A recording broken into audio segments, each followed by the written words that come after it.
ბალაშვილი ბაკურციხიდან 25 წლის. გავიზარდე სოფელში და ალბათ სწორედ ამან განაპირობა, რომ გიждდები სოფელზე, განსაკუთრებულად მიყვარს ბუნება და აქაური გარემო. პროფესიით ვარ სტომატოლოგი, ორთოდონტი და სწავლის დაწყების პირველივე წელს თბილისში მივხვდი, რომ ძალიან მაკლდა რაღაც. მიუხედავად იმისა, რომ მყავდნენ ბევრი მეგობრები, მქონდა ძალიან ბევრი გასართობი, მაინც მაკლდა რაღაც და ეს რაღაც იყო ბუნება და ბუნებასთან სიახლოვე. ამიტომ ყოველთვის ვცდილობდი მომემიზეზებინა რაღაც დასვენების დღეები იქნებოდა და რაღაცა ვცდილობდი რომ ყოველთვის ხშირად წამოვსულიყავი სოფელში. მე უკვე ვიფიქრე რა შეიძლება გამეკეთებინა ისეთი, რომ სწავლას ხელი არ შეშლოდა და თან სასარგებლო საქმე გამეკეთებინა სოფელში. ამიტომ მშობლების დახმარებით გავაკეთე წყლების ფერმა. ფერმაში მუშახელი მჭირდებოდა და რამოდენიმე ადამიანი მიუხედავად იმისა, რომ მცირე ფერმა მაქვს, რამოდენიმე ადამიანი აქ თავას საქმე.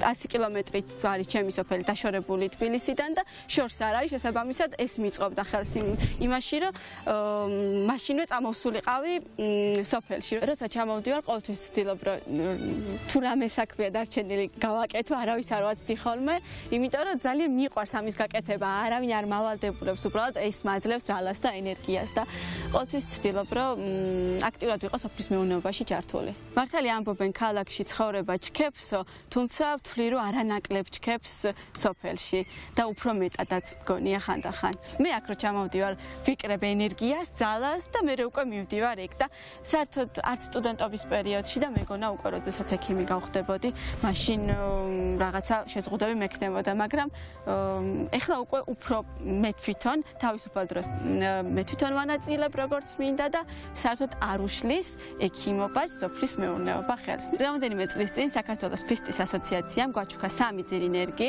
ჩემთვის ეს იყო სიახლე, ძალიან მაინტერესებდა. გამიჩნდა ახალი ჰობი და ეს იყო ფისტის ხეები. გადავწყვიტე, რომ ფისტის კაკლები მეყიდა და მე თვითონ გამომეყვანა ფისტის ნერგები. დაახლოებით 80%-მა გაიხარა.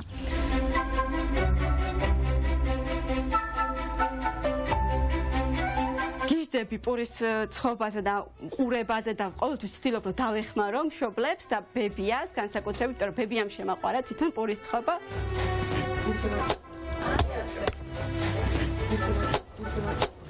ექსპერტი არ ვარ და ძალიან მაგარი არ ვარ, მაგრამ ყოველ შემთხვევაში ვცდილობ რომ ბებიას მივბაძო და დედას მივბაძო ამ მხრივ.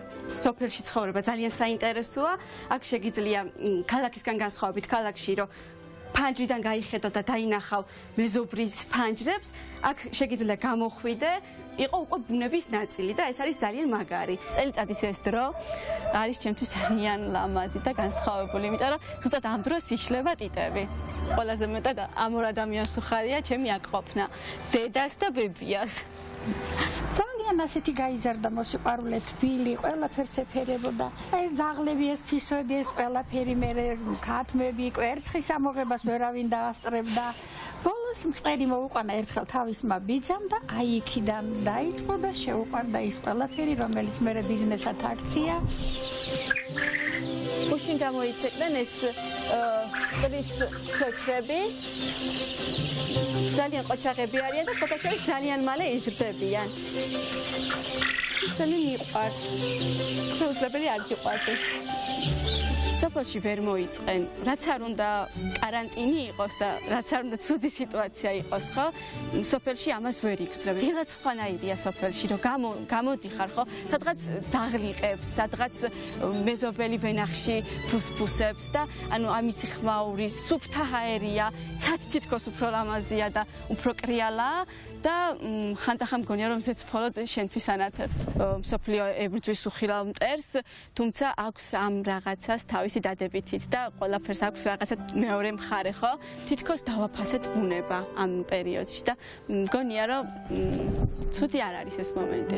დაუბრუნდით თქვენს სოფლებს, იმიტომ რომ აქ ბევრი რამის გაკეთება შეგიძლიათ. თქვენი სულის ნაწილი შეგიძლიათ დაატყოთ ბუნებას და ბუნება ათ მაგას დაგიბრუნებთ ამას.